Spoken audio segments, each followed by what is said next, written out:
لو بتدور على أرخص عربيات في السوق فالفيديو ده ليك. بس خليني أقولك على حاجة، أرخص عربيات ما بقتش رخيصة ومفيش عربية حاليا قيمة مقابل سعر. وكمل الفيديو للآخر عشان في حاجات لازم تعرفها. المهم صلي على سيدنا محمد ودوس لايك واشترك في القناة، وخلينا نبدأ بالنسخ المانيوال. تحت ال 200 ألف مفيش غير عربية واحدة بس، ولو لقيتها بسعر 180 ألف جنيه وهي سوزوكي ألتو.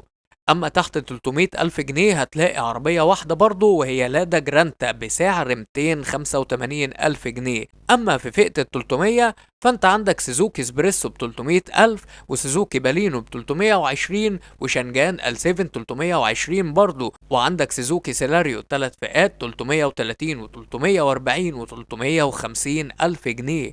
وكل العربيات اللي فاتت دي عربيات مش منتشرة ومش بياعة، وكمان محققتش اي نجاحات او عربيات حصل فيها مشاكل زي عيوب صناعة، ومنهم لادا جرانتا. بعد كده هتلاقي سوزوكي سويفت وبي واي دي اف 3 ب 360 الف جنيه. ولو زودت المبلغ وخليته 375 الف جنيه فانت هتلاقي شيري اريزو 5. وبعد كده هتلاقي نيسان صاني ب 389 الف جنيه. ودي كده ارخص عربيات مانيوال. فلو انت هتشتري ممكن تختار من اخر 4 عربيات. وعلى فكرة دي الاسعار الرسمية. تعال بقى نروح لارخص عربيات اوتوماتيك. في فئة ال 300 الف جنيه فانت هتلاقي لادا جرانتا بسعر 305، ودي العربية اللي حصل فيها عيوب صناعة لو فاكر. وبعد كده هتلاقي شنجان ال 7 فئتين، واحدة ب 355 والتانية ب 375 الف جنيه، اللي ما اتباعش منها غير كام عربية. وبعد كده عندك شنجان ايدو ب 385 الف جنيه الفئة الاولى، ونفس الكلام ما نجحتش عندنا. اما في فئة 400 الف جنيه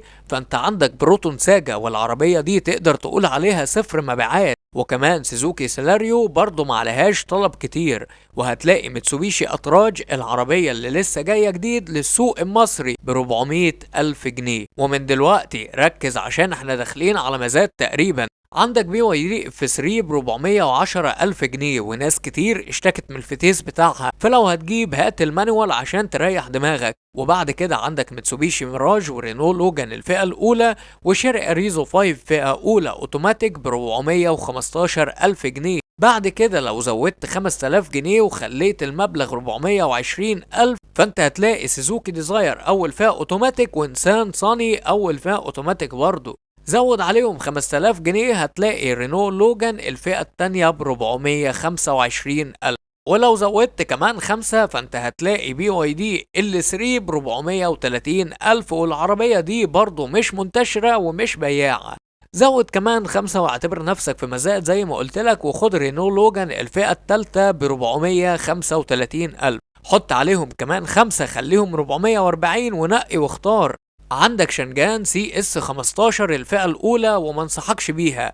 عندك سوزوكي سويفت الفئة الأولى، وسوزوكي ديزاير توب لاين أعلى فئة، ونسان صاني الفئة التانية أوتوماتيك، وشيري أريزو 5 هاي لاين. أو بلاش زود كمان 5 وخد رينو لوجان الفئة الرابعة والأخيرة ب 445 ألف. ولو مش عاجبك كل ده زود 9000 وهتلاقي شيفروليه اوبترا أول فئة، ونسان صاني أعلى فئة سوبر صالون. ولو زودت كمان 1000 جنيه بس فانت هتقدر تجيب هيونداي اكسنت ار بي الفئة الاولى ب 455 الف جنيه بس. يا بلاش طبعا، لكن هتاخدها بدون كماليات بدون اي عوامل امان وربنا يسترها عليك. المهم لازم تبقى عارف ان دي الاسعار الرسمية اللي انت لما تروح تشتري مش هتلاقيها، وكل عربية هتلاقي عليها اوفر برايس بيختلف من تاجر للتاني.